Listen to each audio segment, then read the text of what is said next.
second. The first group is talking about energy efficiency, talking about waste and recycling, talking about solar panels, talking about everything that you can imagine. How you take the water, you conserve it, and you put it back in, and these waste and everything you can imagine. These kids wanted a building with windows so they had natural light. Show their school. In America, that's what social justice is about. Why should some children in one neighborhood and children in another neighborhood not have a cool place to come to school, where you enjoy coming to school? And this is what's happening in DC, an example of a school building in DC. So I just want that to be an image for us to remember that this initiative in Sacramento will not be successful if we do not figure out a way to involve the least among us in our communities. And it has to be about equality, and everyone has to participate, and I think that's a great example there. So I appreciate that, and again, I wanted to share that because that's what Van Jones was talking to us about when he says social justice. The other thing I think is important, and I want to, you guys, who was here when Tom Friedman came? The whole room. So if we could show another clip on ABC News really quickly. As a point guard, you always have to improvise. Think quick on your feet.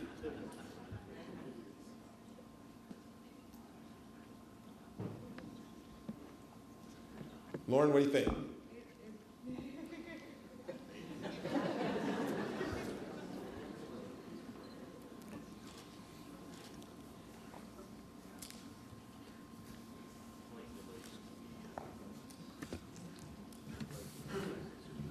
This is World News with Diane Sawyer, reporting tonight from China. Good evening once again from Shanghai, China, where we've come to observe firsthand this rocket ride of a Chinese economy and learn what America has to do to stay ahead. One thing is clear, the Chinese believe that the 21st century will belong to the country with the most educated people and energy self-sufficiency, not to mention technology and speed. Which takes us to David Muir, who is riding on board some of the 4,600 miles of brand new high-speed train track the Chinese are using to connect this huge country in record time. David. Diane, we're actually in the cockpit of one of China's new high-speed trains. You can see another one actually approaching in the opposite direction. These trains now travel at speeds of up to 230 miles per hour as China now leapfrogs much of the world in building cleaner, more efficient technology.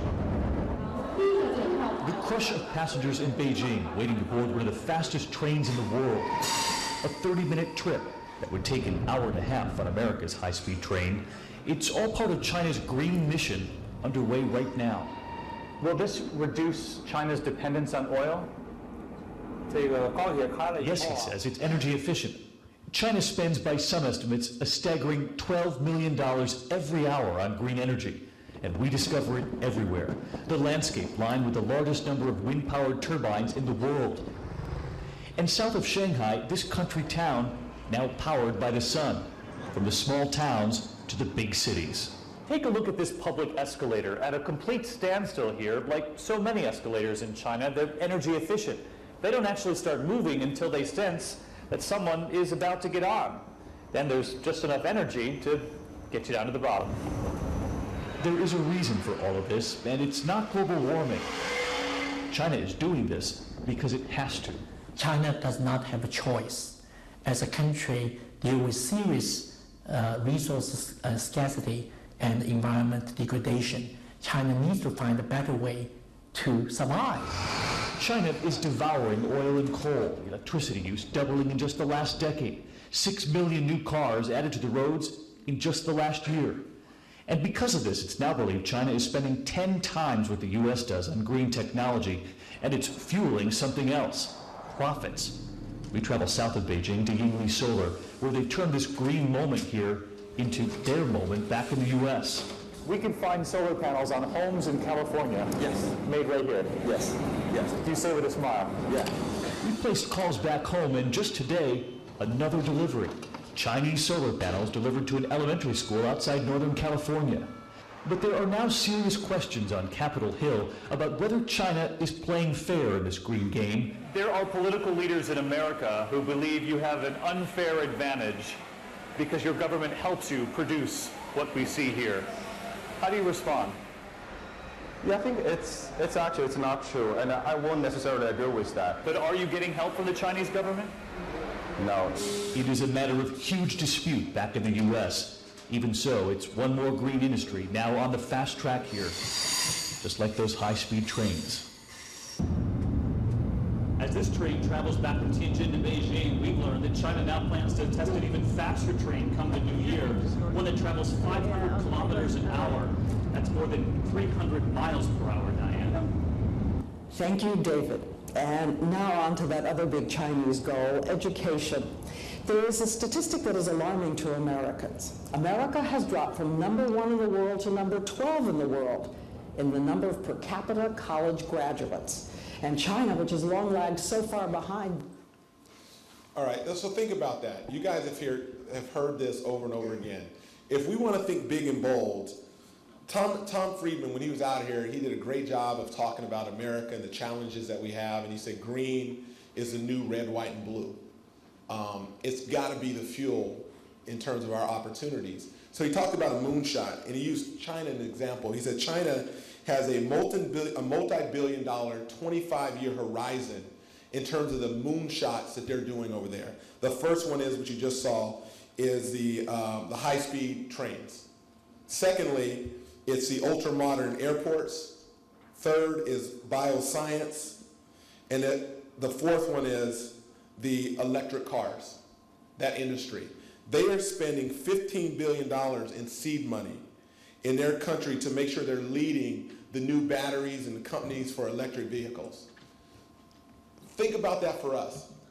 What are we doing in our country to put ourselves in a position to go after a moonshot, to have a game changer? Our moonshot right now, multi-billion dollar, 25-year, is fixing Afghanistan. That is not going to do it. That's just not going to do it. So that's why collectively our voice is going to be so important in the terms of where we go going forward. The last thing I want to say, and then I'm hoping that he will be pulling up, because that's about the end of my material. Because then I'll just kick into basketball mode, which I'll do now, which I said this the other day out at the, who was at the Global Summit when I spoke? Not that many, so I'm going to repeat this. So people ask me, what does basketball and green have in common? And when the governor asked me to speak, people were trying to figure out, like, why is an athlete, a former basketball player, talking at a global summit, climate summit, on green? So I'm going to tell you the three major intersections that green and basketball have in common. The first one is, it's an ever-changing game. When you think about basketball, it's an exciting sport. You never know what's going to happen. You can have an environment where it changes quickly back and forth before you know it. One quarter, the game is slow-paced. The next quarter, it's really fast-paced. You can have a 30-point turnaround in basketball. The same is true in green. The technologies and the innovations are so rapid that the game and the landscape is constantly changing. Do we agree with that? Number two, which brings me to my second point, basketball and green. If you aren't paying attention, you'll get clobbered. No offense to our kings today.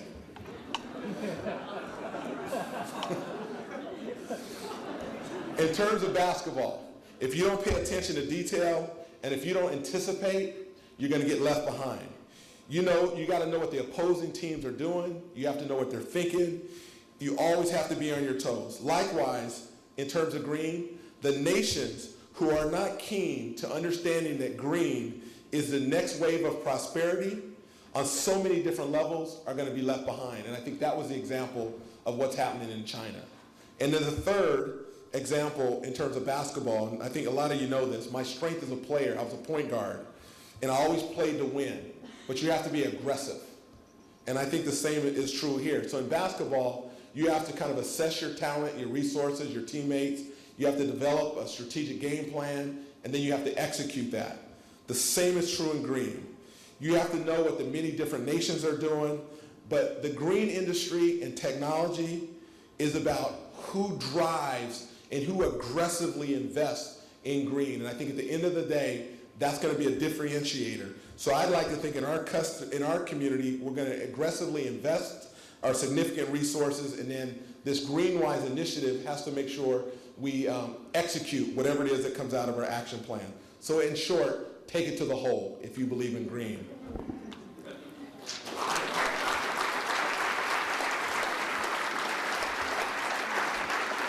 And Mr. Jones, thank you for coming on the show, Mr. Jones. Now, tell me about, I hear a lot about green collar jobs. Yes. Now, what does that mean? We hear green collar, blue collar, white collar.